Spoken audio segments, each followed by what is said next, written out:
and welcome. I'd like to welcome all of you to the GLADYS EVERSON lecture.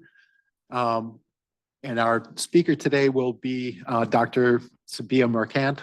It's a real pleasure to have her here. First, before I introduce Dr. Merchant, I'd just like to give a couple words about the namesake for this lecture, GLADYS EVERSON. Dr. Everson completed her undergrad degree as well as PhD from UW-Madison in the 1930s and 40s, working with Harry Steenbach. She went on to have a distinguished career working in and thinking about dietary deficiencies with birth defects, with emphasis on the role of manganese and copper in fetal development. So her work has a lot of relationship to Dr. Merchant's work. And so later, Dr. Everson was department chair at the University of California, Davis, and she raised concerns about the general need for more exercise and better nutrition for improved health.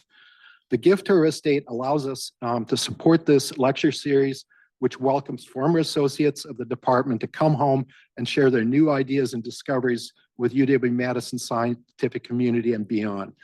So now with that behind me, I'd like to introduce actually Dr. Sabeeha Merchant. Dr. Merchant received her PhD in biochemistry, working with Bruce Selman. She holds currently the title of Warren Everland Chair in Biological Sciences at the University of California in Berkeley. Her discoveries of chloroplast and trace element metabolism have influenced major inroads in plant biochemistry as well as human nutrition, focusing on areas such as photosynthesis, biogeochemistry, and biological oceanography, to name a few. Her accomplishments are many, and I only have the abridged version here. They range from being recognized as a Guggenheim Fellowship, major awards from the American Society of Plant Biologists, an Alexander von Humboldt Foundation Fellowship, election to the National Academy of Sciences, the American Academy of Arts and Sciences, as well as the German National Academy of Sciences, Leopoldina. To add to that, she was also recently selected as a Gordon and Betty Moore Foundation investigator in aquatic symbiosis. Join me in welcoming Dr. Merchant.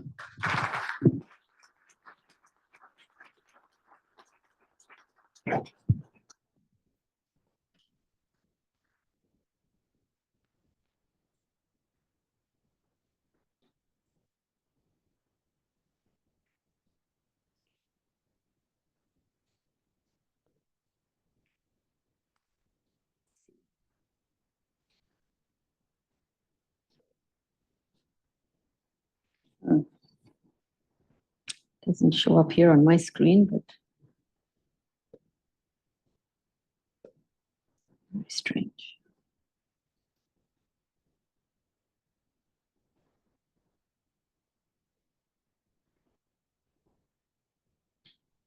Where is our technical person who's here? Because it doesn't, PowerPoint doesn't show up on mine.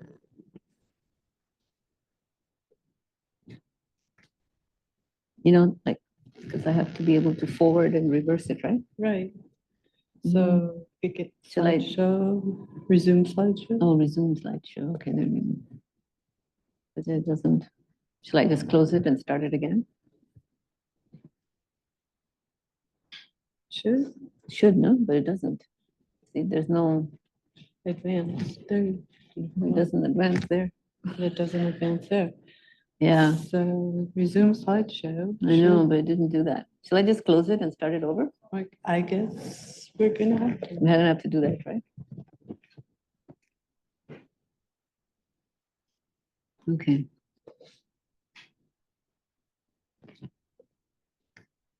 No, that's the wrong one.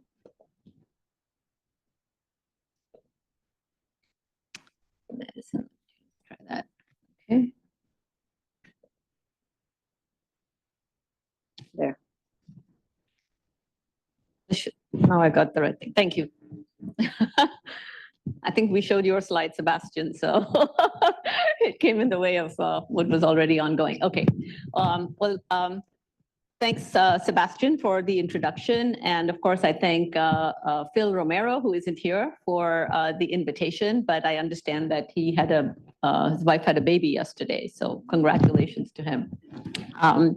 So I haven't, for I guess 40 years since I left here, I didn't have the opportunity to come back to campus. And now all of a sudden, 2 years in a row, here I am giving talks. The one last year, I think, was in the botany department. And had I anticipated this invitation, I might have talked about our work on copper at this lecture, but I had already talked about it last year, but from the introduction to GLADYS EVERSON, it seems like I really should have talked about that today instead.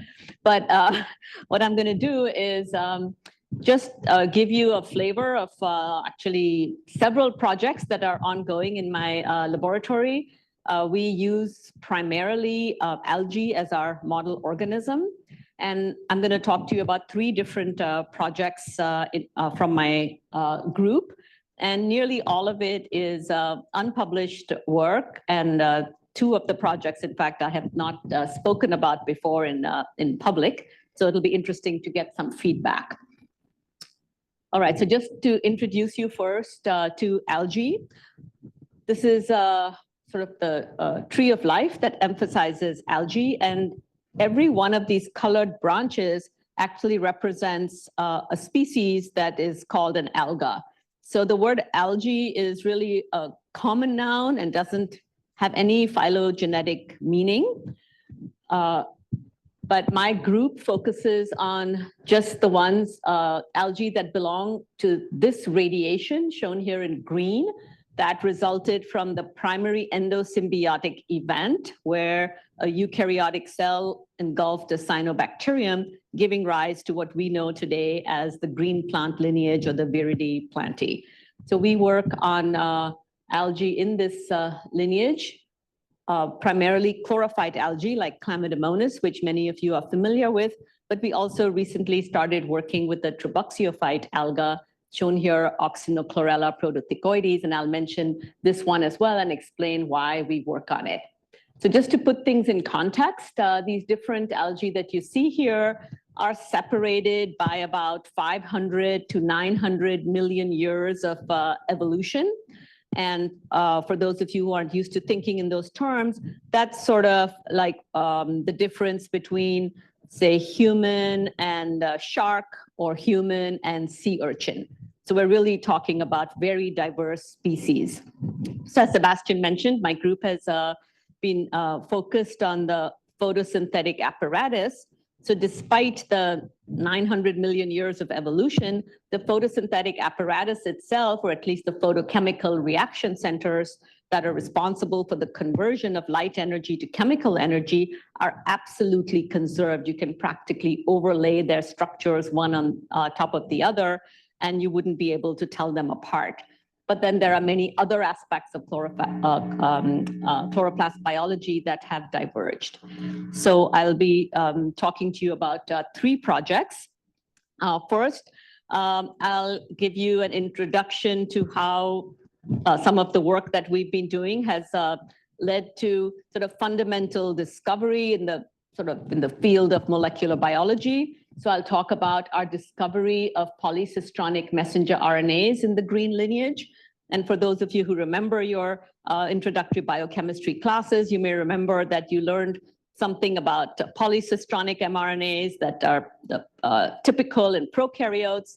But then you learned that in eukaryotes, you have one gene that maybe encodes many different versions of an RNA, but typically one gene, one RNA, one protein kind of dogma.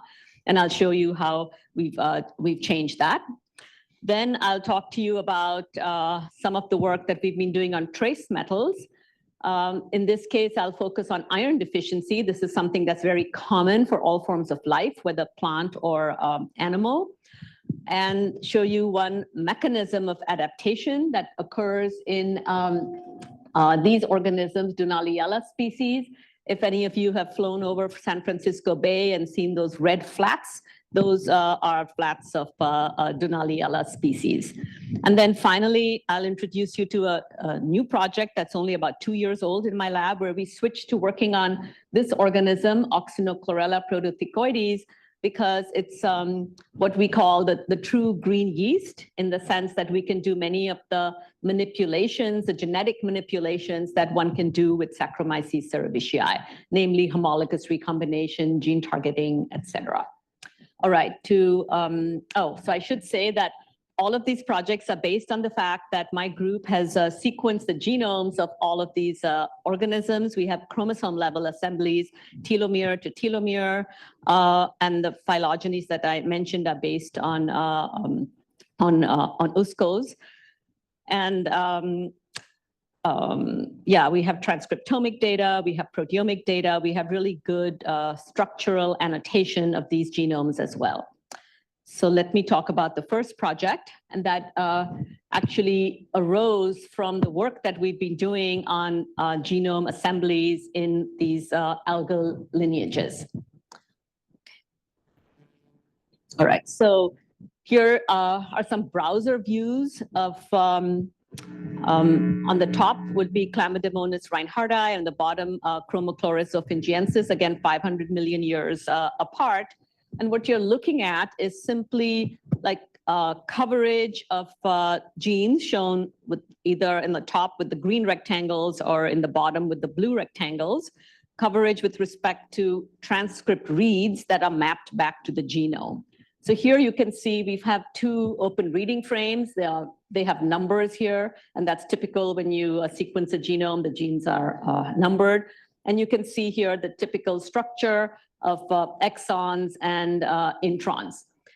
And what we noticed is here we have 2 open reading frames, but when we did long read sequencing on the PacBio platform, we get single molecule reads, and those are shown here as iso-seq. This method was developed actually originally with the goal of looking for alternative splice forms.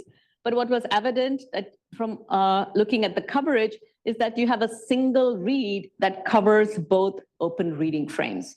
And this was true both in Chromochloris as well as in Chlamydomonas. And I'm just showing you one representative gene model, but in fact, we found hundreds of genes that looked like this.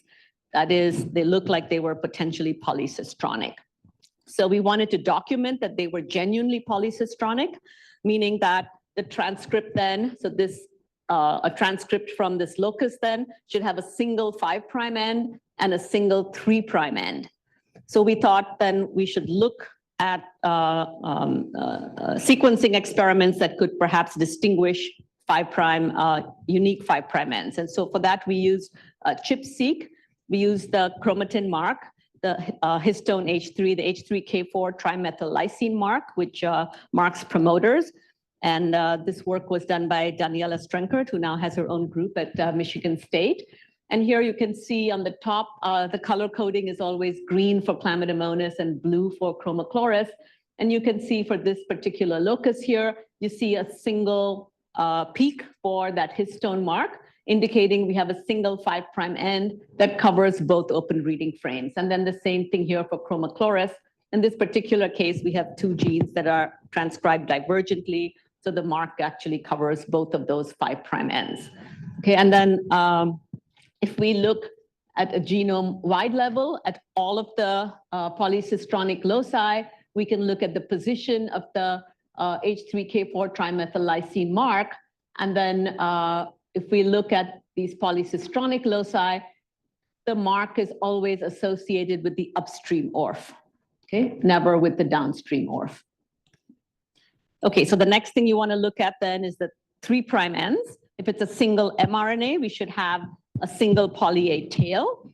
And here you can see we looked for the poly A signal. Again, this was done computationally. We just looked at the 3' end of the transcript. We look at about 100 nucleotides flanking the 3' end of the transcript, and we look for the consensus polyadenylation signal. And again, when we look at the upstream ORF or the downstream ORF, you can see we found that the polyadenylation signal was always associated with the downstream ORF.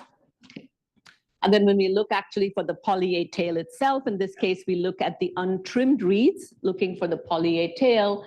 Again, we see that the poly A tail is always associated with the downstream ORF. Again, this is all consistent with a single mRNA covering both open reading frames. Another way that we can ask whether these messenger RNAs are truly polycistronic is by looking at the pattern of expression of those individual ORFs in multiple transcriptomic data sets. In the case of Chlamydomonas, we had at least 1,000 RNA-seq experiments that we could look at.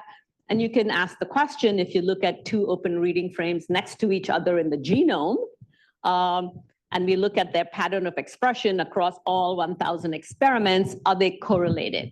So what I'm doing here is I'm plotting the Pearson correlation coefficient. And if we look at monocistronic genes, of course, there's absolutely no correlation between genes that are next door to each other. So the average is a 0. But when we look at these polycistronic loci, again, whether Chlamydomonas or Chromachloris, you see that we have perfect correlation for the pattern of expression. And again, that makes sense because, in fact, they're transcribed on a single mRNA. And then the last thing we wanted to look at was the proteins that are encoded by these polycistronic loci, because, of course, when you look at the structure, you could argue that this sequence, which I might call the inter-ORF sequence, maybe this is just like a slowly spliced intron, right? But if these are genuinely polycistronic loci, then we should be able to identify peptides that correspond to the C-terminal end of the upstream ORF and the N-terminal end of the downstream ORF in proteomic experiments. And that's exactly what I've shown here. This is just one locus as an example. When we map peptides from proteomic experiments back to the genome, in fact, you can see that we cleanly identified a C-terminal tryptic peptide or an N-terminal tryptic peptide in this case. And then one can look again at the genome-wide level, look at all of these exclusively polycistronic mRNAs, and you can see that we identify the N-terminal peptide in the downstream loci, as well as the C-terminal peptide for the upstream loci. And in fact, we identify them at about the same frequency as we do for the monocistronic loci all over the genome. Okay. So all of this is consistent with true polycistronic loci. And we felt it was important to establish this because, of course, this is sort of a change in the dogma that's in the textbooks. Okay, so the next experiment that we did was to test whether we could translate two proteins in vitro from these messenger RNAs. So we synthesized these messenger RNAs in vitro and then fed them into, and this would work either with rabbit reticulocyte lysate or wheat germ extract. And when we prime those in vitro systems with these mRNAs, you can see, and these are 6 different loci that we're looking at in each of the 6 lanes. And you can see in all cases, we see 2 proteins produced from these mRNAs in vitro. We then replaced, because we were interested in ultimately in being able to use these polycistronic mRNAs to drive foreign genes, we were able to replace each of those open reading frames with markers or reporters, and we translated those in vitro. And I'll show you one example here where we replaced the upstream gene with Venus and then the downstream gene with this emetine resistance marker. And you can see in lane 2, we could in fact synthesize both proteins from an in vitro transcribed mRNA, telling us there was nothing special about those particular ORFs. We can replace them with other open reading frames and get synthesis of the protein product. All right, so as I said, we were working with many algae. We had sequenced many algal genomes. And of course, the question is this phenomenon found only in these 2 algae, or is it found throughout the algal lineages? And in fact, the bottom line is that we see conservation of these polycistronic loci over 900 million years of evolution as shown on this particular slide. And when we look at individual polycistronic loci, we see that about a quarter to a third of them are found in other algae, and others, in fact, turn out to be unique to a single organism. So I'm showing you here this particular locus. It encodes two proteins, TOM22, which is involved in transport of proteins into mitochondria. It's a subunit of the translocase of the outer mitochondrial membrane. And this is an assembly factor for succinate dehydrogenase. I'll be using that in the next experiment that I'm going to show you.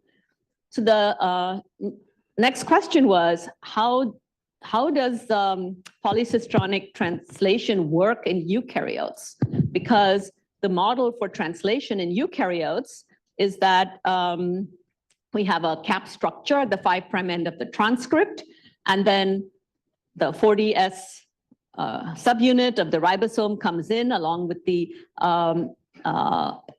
initiator methionine tRNA and some initiation factors, and then that complex scans the mRNA to identify a start codon and synthesizes the protein. When it reaches a stop codon, then the ribosome comes off, and end of story. You've synthesized one polypeptide.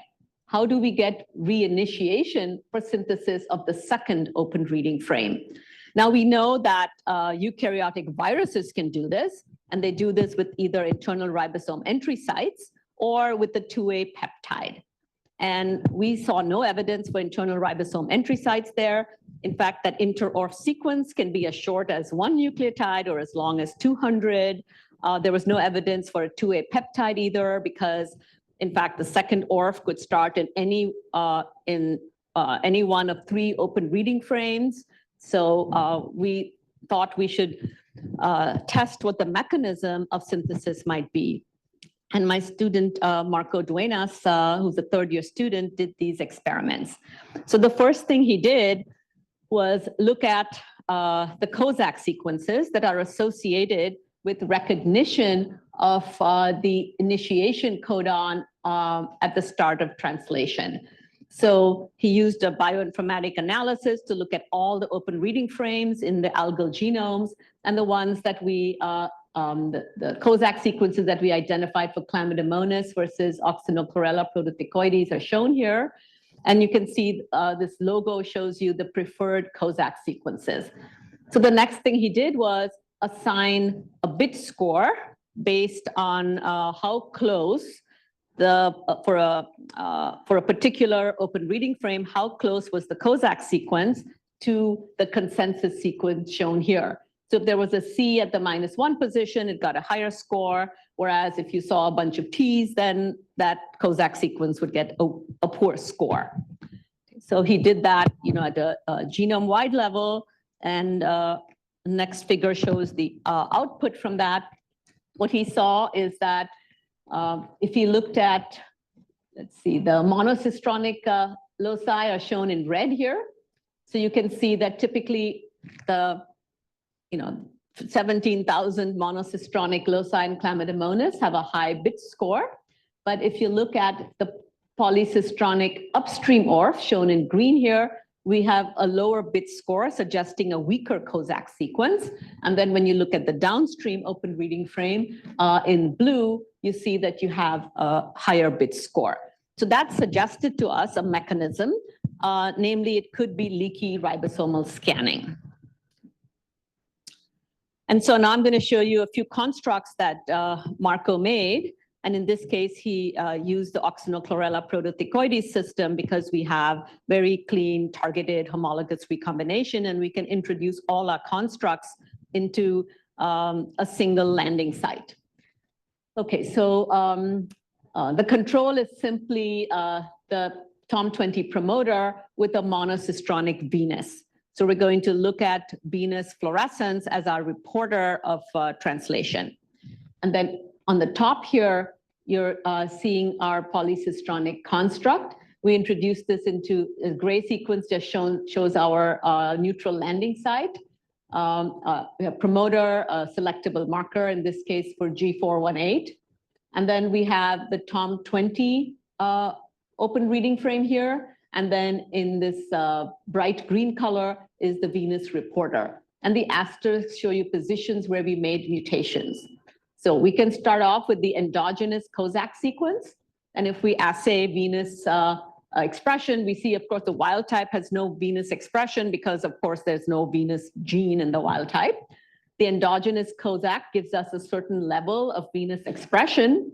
If we mutate, and this now we're mutating the Kozak sequence of the upstream off, if we mutate to give us a strong Kozak sequence, we actually then depress Venus expression. And then if we do the reciprocal experiment, that is, we generate a weak Kozak sequence as shown here, then we get strong Venus expression of the downstream ORF. So basically we're toggling the expression between the upstream and the downstream ORF by mutating the Kozak sequence. We also noticed, and I should have mentioned this earlier, that when Marco analyzed all the upstream ORFs, he also noticed something very interesting, namely that the upstream ORFs had no internal methionine sequences at all. And this was highly significant. And that makes sense because if you're relying on leaky ribosome scanning, you don't want an internal methionine in the upstream ORF or actually in the inter-ORF region to initiate translation. So if he mutates the start codon in the upstream ORF, that's what NS is, then we get huge expression. In fact, equal to monocistronic Venus, because now we've essentially eliminated the upstream ORF. If we, on the other hand, insert an ATG sequence, an out-of-frame ATG sequence, for example, into the inter-ORF region, then we depress translation. All of this is now consistent with leaky ribosomal scanning. All right, so to conclude this part of the talk then, I've shown you that we have hundreds of polycistronic messenger RNAs in green algal genomes. Just looking through other genomes and the literature, we think this is actually pervasive in eukaryotes. They just simply haven't been fully discovered yet. It has been reported in mushroom-forming fungi and also in cotton. In those particular cases, of course, they weren't shown to be exclusively polycistronic, and there was no supporting proteomic data, but I think people just haven't looked. These are widely conserved. I showed you that the mechanism is likely leaky ribosomal scanning. And what's interesting in terms of functionality is that we think we can adjust the ratio of synthesis of proteins inserted in this polycistronic format for synthetic biology applications. And when we see these small upstream ORFs in messenger RNAs in whatever genome of interest to you, one should consider whether or not they may actually be translated in vivo. All right, so let me move to the second part of my talk. And here I'll be talking about how algal cells have acclimated to iron deficiency. And for this, we are using Dunaliella as our experimental system. So just to introduce you to the concept of trace metal deficiency, let me first show you what the elemental composition of a cell looks like. This particular figure is from Chlamydomonas, but it doesn't really matter. All cells look the same, that all cells have essentially the same, at least all eukaryotic cells have essentially the same elemental composition. And this is, of course, a log scale. Hydrogen and oxygen aren't shown here because they would probably be somewhere at the end of this wall. But you can see that biomass is built from carbon, nitrogen, and phosphorus, and so on. But we have a lot of elements that are found at very trace levels. And life is dependent on these metals because they catalyze the chemistry that the cell does. And iron was incorporated very early on in the origin of life because 3.5 billion years ago, iron was actually very soluble in the anaerobic environment, very bioavailable. And the fact that it had redox potentials that made it very conducive for the bioenergetic reactions that support life, plus its flexibility in terms of the kinds of reactions that it can catalyze, it became incorporated into many different enzymes. So today we have hundreds of iron-containing enzymes in the cell. However, what happened about 2 billion years ago, of course, chemical conditions changed on the planet. I'll ask you to just focus your attention on iron. And you can see that after the great oxidation event, iron became less bioavailable because, of course, all the ferrous species turned into ferric species, which is basically rust. And of course, this is not soluble and not bioavailable. So although iron remains very abundant metal on our planet, it's not very easily available to biology. But biology was already committed now to iron, so it's an essential nutrient. But because of this bioavailability problem, in fact, most forms of life have to deal with iron deficiency. And up here, you can see parts of what fraction of agricultural soils are iron deficient. This is based on pH, because of course, at high pH, iron is even less bioavailable. And you see there are large regions of agricultural soils that are low in iron, and it's estimated that it's about 30% of soil. The same is true in the oceans. About half of global primary productivity occurs in the oceans. Reactions, photosynthesis catalyzed by phytoplankton. And we see that the equatorial Pacific, the Southern Ocean, and seasonally even the Indian Ocean can get iron deficient. So we were interested in understanding, how do these photosynthetic organisms manage? So as I said, we turned to Dunaliella species. The work I'm going to show you was done actually with 2 different organisms, and the results are identical. So I'll focus primarily on one. But Dunaliella tertialecta was isolated from Oslo Fjord in Norway, from the Arctic. And we grow that in about 0.5 molar sodium chloride. And then Dunaliella salina Bardaville was isolated from Lake Bardaville. This one, again, is also a halophile. We grow that in 2 molar sodium chloride in the lab. This shows you that it's a cosmopolitan organism. It's found all over our planet. And what we were interested in about Dunaliella was that we could grow it in iron deficient conditions with a much lower iron quota than if it was grown in an iron replete situation. This organism is a strict photoautotroph, meaning it relies on the photosynthetic apparatus for growth. So we wondered how it was maintaining its photosynthetic apparatus. So Sean Gallagher and Lital Davidi in my group did transcriptomic and proteomic experiments. Most of the work is already published, so I'm not going to go into the details of many of the features that allow it to grow an iron deficiency. I'll just point out that we have some biomarkers of iron deficiency, for example, the IRT1, which is an iron transporter. And you can see that here that it's upregulated in iron deficiency. This is an MA plot. So anything on the right-hand side is highly expressed, and anything up high has a greater fold change. So things in these this upper right corner are genes that are very highly upregulated and also very abundant, both at the level of the transcript and the protein. Okay, so what we saw at the level of the RNA is typically recapitulated at the level of the proteome.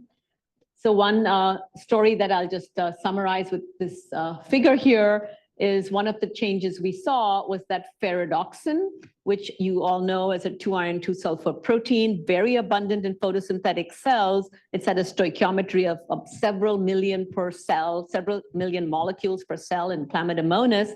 You can see is downregulated at the RNA level and also at the protein level. And the whole idea is to spare the iron in the cell, that is to use less iron.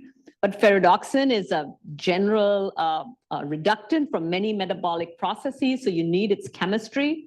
And the way the cell does it is by synthesizing a new protein, a flavodoxin, or a different protein that's iron independent. And it uses a flavin as a cofactor. So shown here, this is the flavin cofactor in flavodoxin. So this protein replaces the ferredoxin. You can see completely different gene product that can do the same chemistry. And in fact, the entire flavin biosynthetic pathway is also upregulated in iron deficiency. But let's focus your attention on some of these other proteins that I've highlighted here. These are proteins of the photosynthetic apparatus. LHCA for light harvesting protein associated with photosystem 1, and then PSA for the photosystem proteins that are in the reaction center of photosystem 1. So let me just remind you what that looks like. This is a stromal view of the protein, looking from the top of the membrane, looking down on it. So here in gray are the PSA subunits. There are 14 PSA subunits in the Chlamydomonas structure. This is the Dunaliella structure, actually, from another group. And what I focus your attention on are these 3 4-iron 4-sulfur clusters here. So every molecule of photosystem 1 has 12 irons in it. So it's about 50% of the iron in the photosynthetic apparatus is associated with photosystem 1. And again, this is very abundant, about 1 million molecules per cell in Chlamydomonas.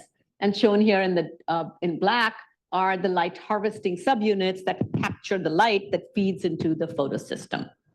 Okay, so those are the proteins that we found were affected in iron deficiency, right? Okay. All right, so I'll focus your attention on this one here, this protein here, TD, identified already 20 years ago by another group, stands for thylakoid iron deficiency induced protein. And we didn't know its function, but when we used some bioinformatic tools to try to look at what TD1 is doing, first on the upper left-hand corner, you can see a protein similarity network. These points here all represent the LHCA3 protein, well-known protein in the in the antenna proteins of photosystem 1. And then here is TD. It's part of the network, but clearly different. So you can see that TD is related to LHCA1. However, what we noticed was that you have a longer extramembrane loop here with this sequence, which is characteristic of all TDs. And then we also had an N-terminal extension. We also noticed that in the algal genomes that we surveyed, we found that wherever we had a flavodoxin in the genome, we also had TD, suggesting that these proteins they co-occur. And let me see if I can, yeah. So when we use AlphaFold to model the TD structure, that's shown here in pink, and in yellow is shown LHCA3, you can see that, in fact, the transmembrane helices, again, are virtually overlapping with LHCA3, but we have differences in the extramembrane segment, and of course, we have this loop here.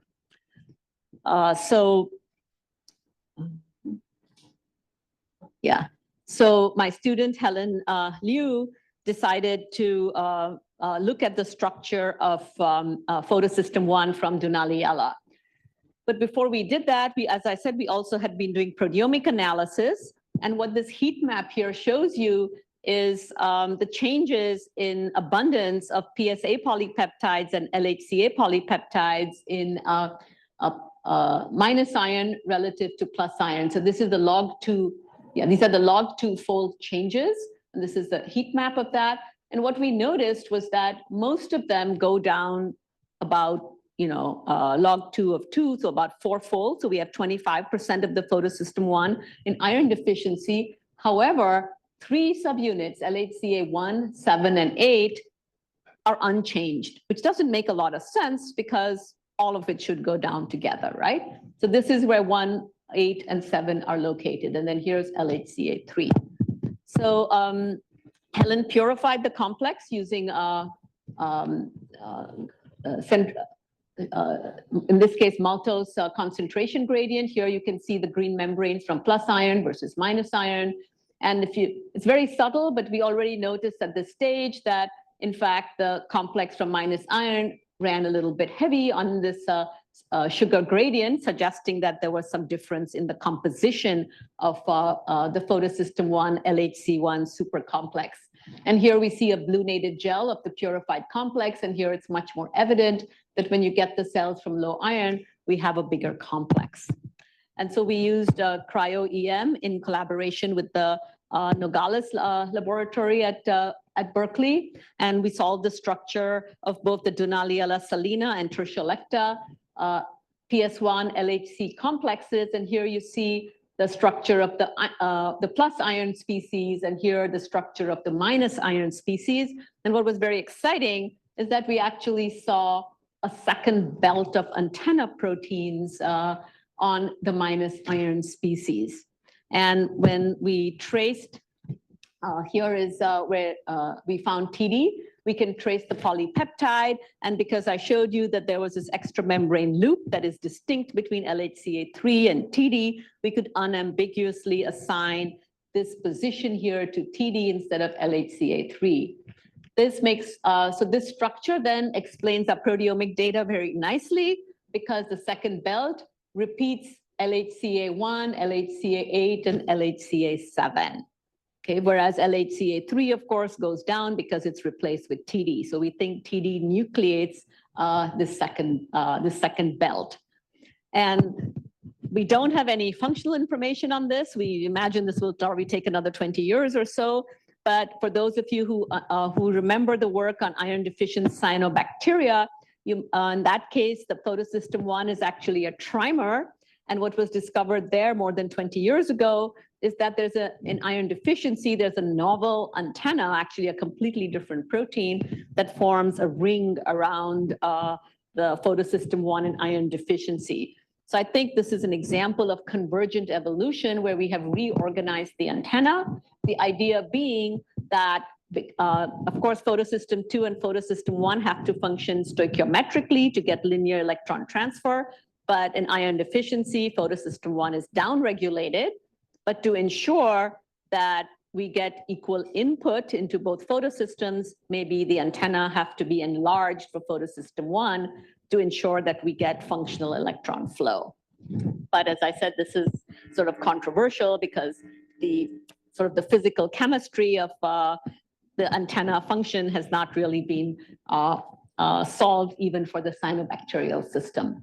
So take home message 2 is I've shown you that photosystem 1 and ferredoxin are downregulated to spare iron, that this is accompanied by antenna reorganization, which may be an example of convergent evolution. It's reminiscent of this ISI ring in cyanobacteria. We actually quantified using SRM proteomics how much iron is being spared by the flavodoxin switch. Turns out to be 6% of the total iron quota. It spares about 1 × 10⁸ iron atoms per cell. And the co-occurrence that we see in many different algal species that again are cosmopolitan, we think that reflects the wide distribution of both iron deficiency and this iron sparing mechanism. Okay, so the last thing I want to talk about, again, this is actually a very new project in the lab. It's less than 2 years old, and it tells you about some of the new synthetic biology that we've been doing. So this project deals with making a synthetic product in algae, and what we're going to be making is a human milk fat. So human milk fat is actually a very complex product.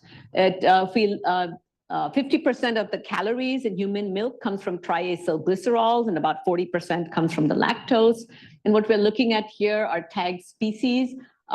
Each line here represents a different tag molecule with respect to the fatty acid and also the regioisomeric position of that fatty acid, whether it's on SN1, SN2, or SN3. And these are just individual fractions from human milk.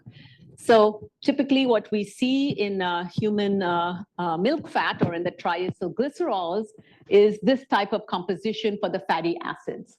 We have a lot of C18 with 1 double bond, C16, and then we have these medium chain fatty acids. And when we look at the positional structure, what we see is again, typically oleic acid, palmitic acid at the C2 position, and then it could be linoleic or oleic acid. However, in formula, which where typically vegetable oils are used as the source of fat, we have a different composition. So here, if you look at human milk fat and compare it to what comes from palm kernel oil, you'll see that these medium chain fatty acids, which actually are very important for human nutrition because that's what the infant metabolizes very quickly, you'll see that they're missing in palm oil. Okay. Another very important difference is this regioisomeric structure. The lipases, the pancreatic lipases that digest or cleave these bonds that attach the fatty acids to the glycerol backbone have specificity for C1 and C3. So if we use palm oil in formula, what happens is that what's cleaved off is actually palmitic acid, 16-0. This is hydrophobic, precipitates, and of course gives the infant cramps. Furthermore, it will bind the calcium in the milk, and so the infant gets deprived of calcium. So these are some of the problems with some of the formula out in the market. So of course, the health benefits of having the correct structure have already been recognized by companies, of course, and here are advertisements from 2 different companies that make synthetic milk fat that goes into formula. I just shown here, it shows you all the advantages of having the right structure. The bottom line is that at the SN2 position, 50 to 75% of the molecules have palmitic acid at the C2 position in the human milk fat, whereas in vegetable oils is found typically at C1 and C3. Okay, so these companies are doing this by transesterification. So they're doing it chemically. The product is actually typically quite expensive. It's sold widely in China. It's actually really off the radar in this country, although we know very well that the formula does not provide the right nutritional value for infants. So our motivation for doing this work is shown on these slides. There was 2 different motivations. One is the fact that by 6 months of age, 75% of US babies are on formula. And they're not necessarily getting the right kind of fat, which provides, as I said, 50% of the calories. And in fact, if we were to break this down by income level, we find that in fact, the poorer the mother is, the greater fraction are dependent on formula. And in fact, some of those poor mothers are putting their infants on formula right away at birth. The second motivation, of course, is the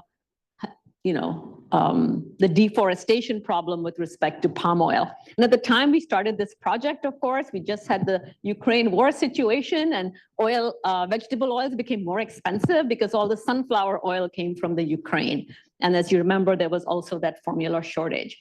So I was persuaded by people in my group that we wanted to make human milk fat in algae. Now, what about feasibility? How much can you make in algae? Well, these are products that were actually already on the market. And I personally have purchased this product, Thrive Oil. I highly recommend it. It's a bit expensive, but very high smoke point, very stable product, no taste. So it's really good for cooking. Anyway, and these are some, this is the high stearic structured fat that's a mimic of shea butter. And that was made by this company Solazyme, and they also made algal fats that went into soap. So we knew that if it could be done at this scale for cooking and for soaps and so on, it could certainly be done for formula. So this is where we went to Oxynochlorella protothecoides as our system. We had just finished sequencing the genome. It's very small. It's a diploid, 44 megabases in length. We have 12-phased, we got the genome assembly into 12-phase chromosomes. Again, telomere to telomere, 98% of the universally single copied open reading frames are conserved in this organism, and only about 8,000 genes. So compared to Saccharomyces cerevisiae, it's about 2,000 more. But remember, we have a whole chloroplast in addition to whatever yeast has, right? So really a very compact genome. And best of all, it accumulates large amount of triacylglycerols. 70% of its biomass can be triacylglycerols under certain conditions. So it was a good system for making oil. And we can knock out genes, we can knock in, and we're developing markers, we can make allelic series and so on. And here you can see this metabolic switch. We can grow it photosynthetically or turn it into oil-producing conditions. And this is just a cartoon to remind me to tell you that it's very straightforward to do homologous recombination. We have 4 different markers right now, but we're working on developing another half dozen or so. All right, so let's look at the engineering goal and the strategy. So we're starting off with lipids from the alga, shown on the left-hand side. And on the right-hand side is the composition of human milk fat. We're just looking at the fatty acid composition here. And it's color-coded. So remember I told you that human milk fat has medium-chain fatty acids, which we don't have very many of those in the alga. So that was our first target. And this was actually a very simple target because we know how to make medium-chain fatty acids. The alga has a typical fatty acid biosynthetic pathway. These fatty acids are made on the chloroplast, on the acyl carrier protein, that's the ACP. And of course, we know we make fatty acids 2 carbons at a time. We add 2 carbons at a time. So John Lin, a postdoc in the lab, knew that what he could do was introduce foreign thioesterases. These are enzymes that stop fatty acid production by cleaving the thioester between the growing fatty acid chain and the acyl carrier protein. And of course, it's going to be dominant because as soon as you cleave off the fatty acid, the pathway stops, right? So the idea was to take thioesterases, which had chain length specificity for C12, C14, et cetera, and introduce them into the alga. So let me show you the result from here. We're actually looking at raw data here. So this is the wild type strain of oxynochlorella. You see very little C14. As soon as we introduce this thioesterase from a plant, you can now see you get more C12 and C14. If you actually put a transit peptide on it from the host organism, oxynochlorella protothecoides, we get higher peaks of C14 and C12, indicating that if we target the protein to the right place in the cell properly, we'll get better production of the fatty acid. Now, if we look at the fatty acid profile, again, this is our target. This is human. This is the alga. And you can see even with the first construct, which just makes a little blip of C12 and C14, we've already reached our target. We already have enough of the medium chain fatty acid.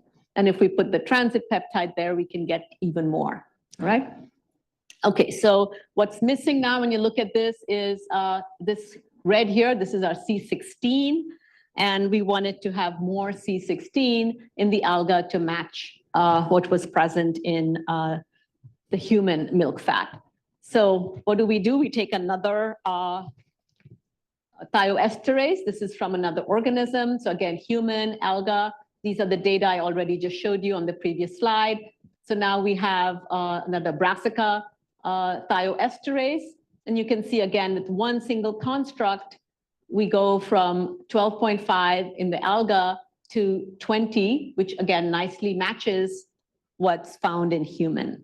Okay? And of course, we can stack traits. So if we add them both together, we now have more medium chain fatty acids and also more of the C16. And again, you know, we can now play with promoter strength. In this case, the promoters we used were promoters from lipid biosynthetic enzymes so that we could express these under lipid producing conditions. Okay, so I see I'm at 48 minutes here. Let me just end with this last experiment. So the next goal was actually a heavier lift. What we wanted to do here now was to change the fatty acid at the C2 position. Okay, so in human milk, at the SN2 position, we have 50% of the molecules have C16, whereas of course in vegetable oils, we have the 18-1 typically at the C2 position. So we needed to change that in the alga. And the idea for this actually came from Peter Eastman's work at Rothamsted Laboratory in the UK. And here the idea was to take the enzyme, the lysophosphatidic acid acyltransferase, or the LPAT enzymes, either from Chlamydomonas, which had been discovered by Heriberto Cerruti in Nebraska, or we take the human enzyme and then introduce it into the alga. These enzymes are targeted to the endoplasmic reticulum, which is where triacylglycerols are made, and then see whether we can get the C16 fatty acid esterified to the C2 position. So that was the goal. And then let me show you the result. And again, single construct, first experiment was very successful. Here is the UTEX wild type. And then here you can see this is the chlamydomonas enzyme introduced into the alga, or the human enzyme introduced into the alga.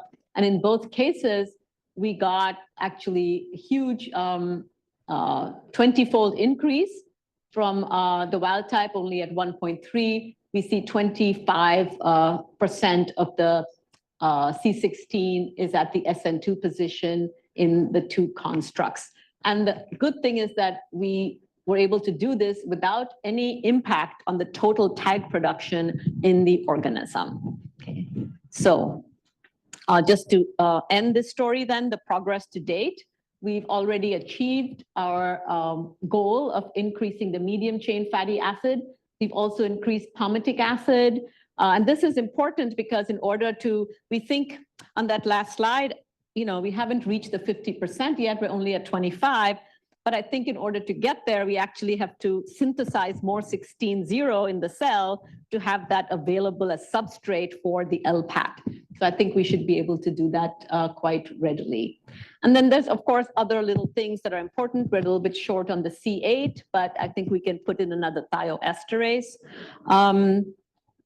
And for example, there's an enzyme from this organism that cleaves at C8 and C10. Some of the other interesting things might be we need this particular fatty acid with the delta 7 double bond. And again, this can be done with sort of different types of dehydrogenases. And then finally, they're at sort of at less than 1% level, there are some special fatty acids, for example, arachidonic acids or this DHA, that are important for development in the organism. And again, we think we can do this synthetically by adding in elongases to accumulate the various fatty acids that we need for human nutrition. And so take home 3, I showed you that oxynochlorella is an amenable system for making some of these artificial products. This synthetic biology goal was not to make sort of one natural product, it's to make a very complex mixture of lipid species. So sort of a novel application of synthetic biology. I've shown you that we can use iterative trait stacking to generate the desired fatty acid profile. And in part, we're sort of using human enzymes or enzymes from other organisms in order to get the adjustments that we need for regioisomeric structure. And then, you know, in the long term, I guess depends, you know, how many people I get interested in this project, we think we can make sort of customized fat. For example, for premature infants, you need to have actually more of the medium chain. For the preemies, it turns out also that depending on geography, there are populations, for example, in Asia or Africa, there, in that case, the human milk, instead of having the OPO structure, may have OPL.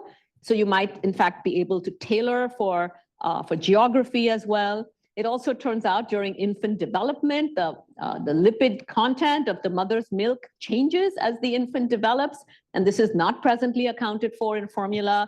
But in principle, we could try to match that so that you can have, you know, a formula for the 1-month-old, formula for the 3-month-old, formula for the 6-month-old, etc. And then we can also adjust for these omega-3 and omega-6s with elongases. All right, so I'll end here. I showed you like 3 completely different projects to give you a flavor of what we can do with algae to sort of excite you about those projects.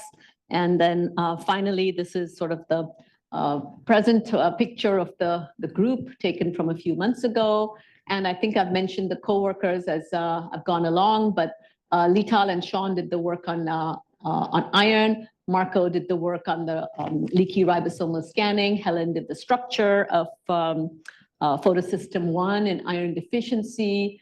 We were helped on that project with Radhika Kere, a postdoc from the Neogi group, and Patricia Grobe, a scientist from the Nogales group. And then Jeff was the one who brought the oxynochlorella system to my lab. So thanks for your attention.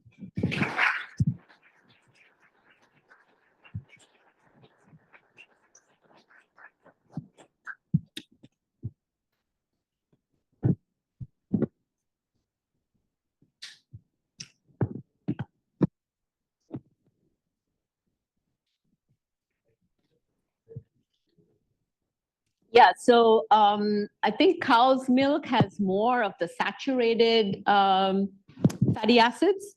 So it's, and in fact, it's recommended that we don't feed infants cow's milk because, of course, there's the ratio of protein to fat is different. And the baby keeps consuming the milk until it gets as much fat as it wants. So then you end up with sort of kidney problems because the infant can't process all that protein quite well. But yeah, it's also using the fat from cow milk as a supplement to formula is a very expensive way to get the fat. Yeah. Mm-hmm.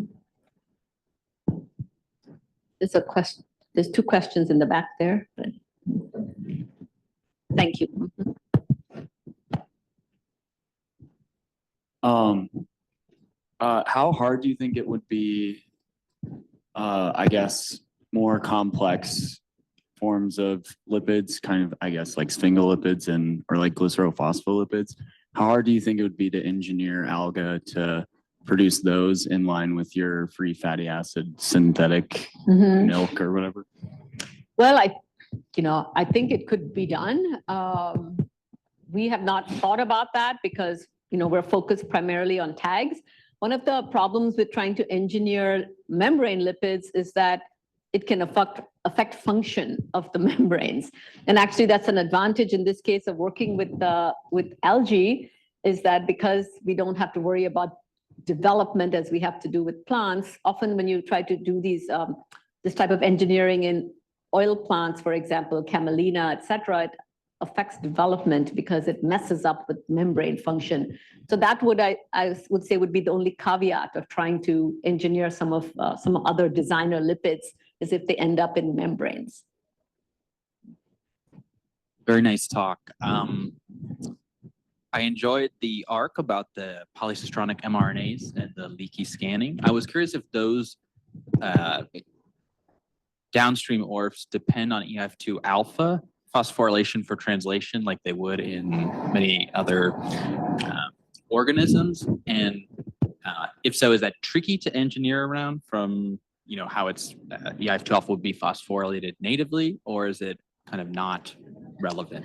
Yeah, we have not modified any aspect of the translation apparatus in the alga. So we're using everything native when we introduce our constructs. So we don't have to do anything special to see translation of the polycistronic mRNAs.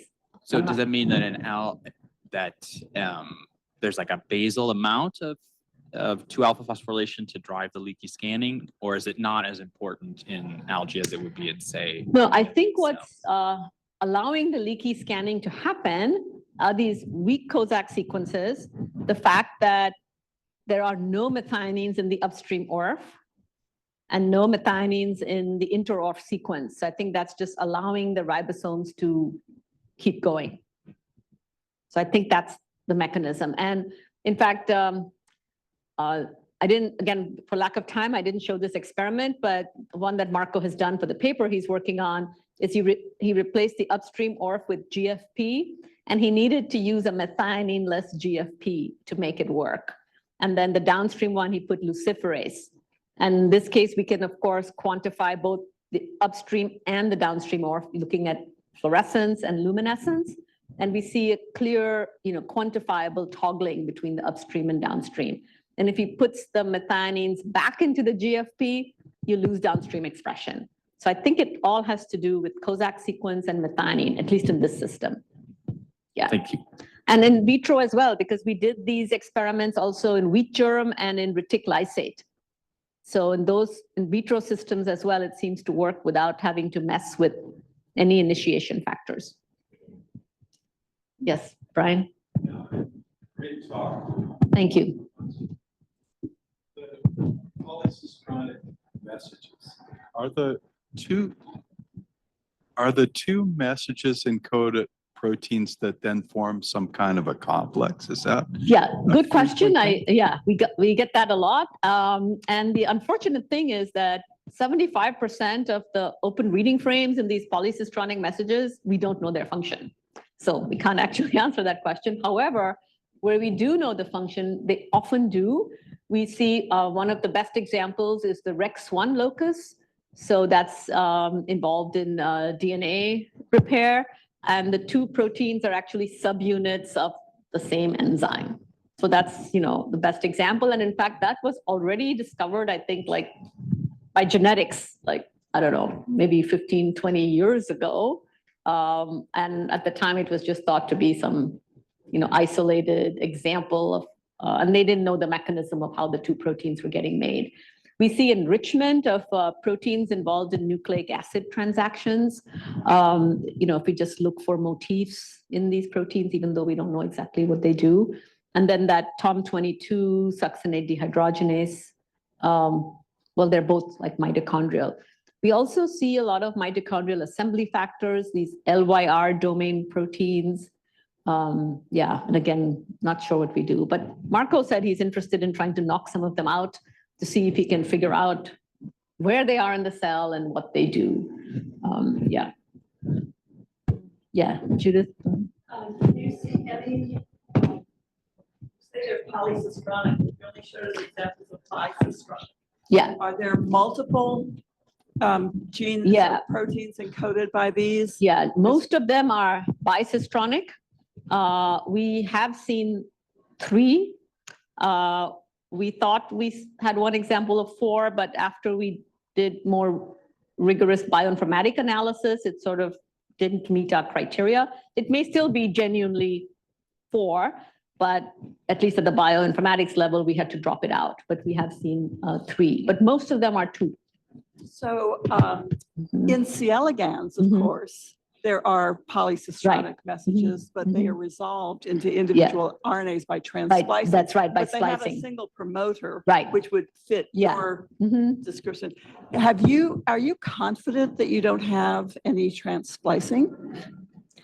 I mean, that they're all by one mechanism, the other. I'm wondering if we have in C. elegans have some that are using your mechanisms and that maybe all eukaryotes have examples of both. That's kind of the question. Yeah, we did not see any examples of transplicing. There is transplicing in the chloroplast genome for making the reaction center of photosystem 1. But all of the examples that we saw, Right, you said Yeah. that there are hundreds of examples, Yeah. and yet you've only really looked at mechanism in 1 or 2. So I'm just. Yeah. wondering- well, we know they're collinear with the DNA. Right. And we also know that we have, this single promoter mark. but Right, yeah. for transplants, specifically Yeah. too. Yeah. Okay, no, I mean, yeah. Perhaps they could be in some of them, but yeah. I should say in Drosophila, we see our system there in Drosophila as well. That's in the literature again. Not shown to be exclusively polysystronic. That's always a problem, right? These messenger RNAs can get processed, and then you see the monosystronic versions too. And so then people ignore the polysystronic ones. And people often ask me, why didn't somebody else already find this? And the reason is the algorithms that are used for predicting ORFs. The algorithm says, look for one open reading frame. And when the program finds one, it stops. So it can't possibly find 2, right? So we found these by manual curation because Sean was like an OCD kind of person.